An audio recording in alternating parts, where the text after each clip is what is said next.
कि ये नई डिफेंस शील्ड इंडिया को प्रोटेक्ट करने के लिए बहुत ही ज्यादा काफी होगी। रोज पाकिस्तान के यौम आजादी को जहां नरेंद्र मोदी ने partition horrors of remembrance day का नाम दिया, इसे आप समझ लें आयरन डोम, जस्ट लाइक इजराइल्स आयरन डोम। हम सैकड़ों और हजारों की तादाद में ड्रोन और मिसाइल पाकिस्तानी एयर बेसिस पर फायर करें, अब वो मिसाइल पावर और ड्रोन पावर पे काम कर रहा है, ग्राउंड फोर्सेस पे काम कर रहा है। कोशिश करेंगे कि मोदी सरकार का ये इकदाम खित्ते के अमन इस्तेहकाम के लिए कितना बड़ा खतरा होगा।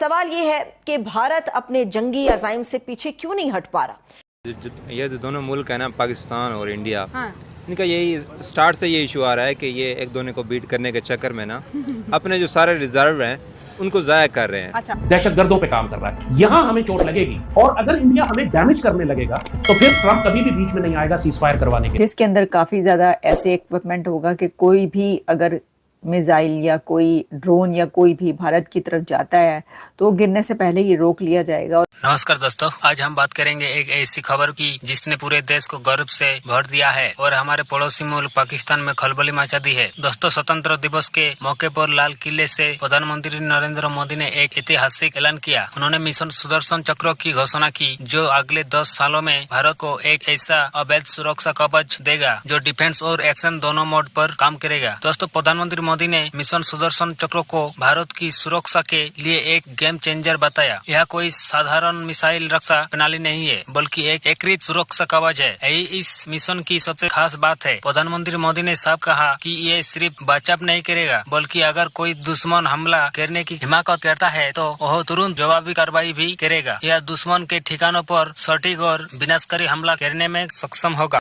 जंगी और सिफारती महाज पर बदतरीन हजीमत उठाने के बावजूद मोदी सरकार का जंगी जनून थमने का नाम नहीं ले रहा। गुज़श्ता रोज पाकिस्तान के यौम आज़ादी को जहां नरेंद्र मोदी ने partition horrors of remembrance day का नाम दिया, वहीं पर आज अपने इंडिपेंडेंस डे के ऊपर भारतीय वज़ीर आज़म ने एक नया जदीद दिफाई निज़ाम सुदर्शन चक्र लाने का ऐलान भी कर दिया। नरेंद्र मोदी का मानना है कि 2035 तक हम एक ऐसी सिक्योरिटी शील्ड तश्कील देंगे जो दुश्मन को तबाहकुन जवाब देने के काबिल होगी। यही नहीं, भारतीय सरकार मजीद राफेल तैयारे खरीदने पर भी गौर कर रही है। जानने की कोशिश करेंगे कि मोदी सरकार का ये इकदाम खित्ते के अमन इस्तेहकाम के लिए कितना बड़ा खतरा होगा। सवाल ये है कि भारत अपने जंगी अज़ाइम से पीछे क्यों नहीं हट पा रहा। भारत के प्रधानमंत्री नरेंद्र मोदी साहब ने एक ऐलान किया है, अनाउंसमेंट की है और उस अनाउंसमेंट के अंदर उन्होंने ये कहा है कि वो अपना जो डिफेंस सिस्टम है उसको अपग्रेड करने जा रहे हैं और नया डिफेंस सिस्टम एक तरीके से आप समझ लें iron dome, just like Israel's Iron Dome. Israel is having Iron Dome defense system and India will now set up India's own indigenous defense system and Prime Minister Narendra Modi called this system Sudarshan Chakra. Sudarshan Chakra is Lord Vishnu weapon. और इसमें जो है कृष्णाज इसको सुदर्शन चक्र भी कहा जाता है।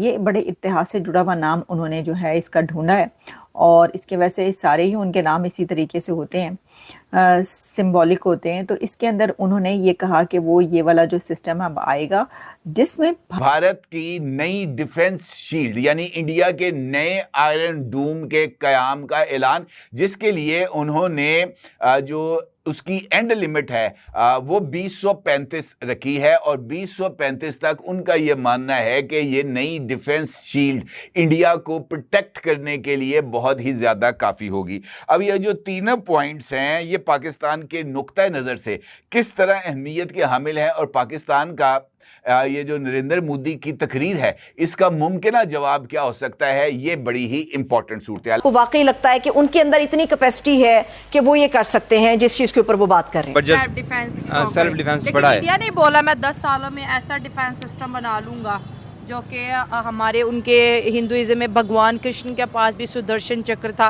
तो अब इंडिया की हवाएं और फ़िज़ाएं और बाउंड्री जो है महफूज होंगी। हालांकि देखा जाए तो इंडिया ने इन 78 सालों में कभी ऐसा सपना नहीं देखा था। ये कुछ भी नहीं कर सकते, ये सोच नहीं सकते आप पाकिस्तान पर अटैक करें। आप क्या ख्याल है कि अगर 2035 में ये इस तरह का करेंगे तो 10 साल में हमारी फौज कहाँ पहुँच गई होगी, हमारा वेस्टर्न सिस्टम कहाँ पहुँच गया होगा, हमारी साइबर वॉरफेयर कहाँ चली होगी, इलेक्ट्रॉनिक वॉरफेयर चली होगी। ये ब्रिगेडियर साहब आपने बड़ा खूबसूरत हवाला एक मेरे सामने रखा।